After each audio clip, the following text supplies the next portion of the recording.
কোটা সংস্কার আন্দোলনে শিক্ষার্থীসহ সাধারণ মানুষ নিহতের ঘটনার পর পরিস্থিতি নিয়ে বিদেশি কূটনীতিকদের ব্রিফ করতে তৎপরতা শুরু হয় পররাষ্ট্র মন্ত্রণালয়ের, যার সারবস্তু ছিল বিএনপি, জামায়াত এবং সাম্প্রদায়িক গোষ্ঠী ছাত্রদের আন্দোলনে ঢুকে দেশের পরিস্থিতি অস্থিতিশীল করছে। ছাত্র হত্যার বিষয়েও নানা ষড়যন্ত্র তত্ত্ব উপস্থাপন করা হয় বিদেশিদের কাছে। দেশে এবং বিদেশে নানান রকমের আপনার গুজব এবং বিভিন্ন রকমের ডিসইনফরমেশন ক্যাম্পেইন চলছে, তো যাতে করে আমাদের বিদেশি বন্ধুরা সেগুলো দ্বারা বিভ্রান্ত না হয়। শিবির led by BNP Jamaat took over the movement from the innocent students and restored to their old tactic of killing, arson and vandalism. গণঅভ্যুত্থানে সরকার পতনের পর আবারও কূটনীতিকদের বর্তমান পরিস্থিতি জানাতে ব্রিফিংয়ের আয়োজন। তবে এবারের বক্তব্য একেবারে ভিন্ন। সোমবার বিকেলে যুক্তরাষ্ট্র, যুক্তরাজ্য, চীন, রাশিয়া, ভারত সহ বিভিন্ন দেশের কূটনীতিকদের সামনে পররাষ্ট্র উপদেষ্টা গণঅভ্যুত্থানকে উল্লেখ করলেন দেশের দ্বিতীয় স্বাধীনতা হিসেবে।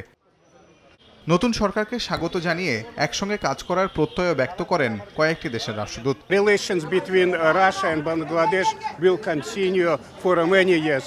We don't interfere in any others' internal affairs, and we welcome the formation of this interim government. And our policy is to have friendly relations with all the people of Bangladesh. For me, the most important thing was that they will now listen to the voice of the young people. I think that's extremely important. Look ahead for the future, and only for the future, for the sake of this country, for the sake of these people who suffered a lot. And they don't deserve to suffer anymore. কূটনীতিকদের briefing শেষে সাংবাদিকদের সঙ্গে কথা বলেন উপদেষ্টা তৌহিদ হোসেন। জানান, বাংলাদেশের মানবাধিকার নিয়ে অনেক দেশের পর্যবেক্ষণ আছে। আগামী দিনে এ বিষয়ে গুরুত্ব দেবে বর্তমান সরকার। একজন রাষ্ট্রদূত বলেছেন যে ইউথরা এত ইয়াং লোকজন এত বড় একটা কাজ করলো, আমরা আশা করব যে আগামীতে যে এমনকি যে নির্বাচিত প্রতিনিধিরা আসবে তাদের মধ্যে যেন ইয়াং লোকজন আসে। অভ্যুত্থানের পর ভারতের সঙ্গে কূটনীতিক সম্পর্কের টানাপোড়েন নিয়ে আলোচনা চলছে। উপদেষ্টা জানালেন, শেখ হাসিনা ভারতে থাকলেও দুই দেশের দ্বিপাক্ষিক সম্পর্কে কোনো সমস্যা হবে না। একজন যদি কোনো এক দেশে গিয়ে থাকে তাতে করে সেই দেশের সাথে সম্পর্ক নষ্ট হবে কেন? তাতে কোনো কারণ নেই, তাই না?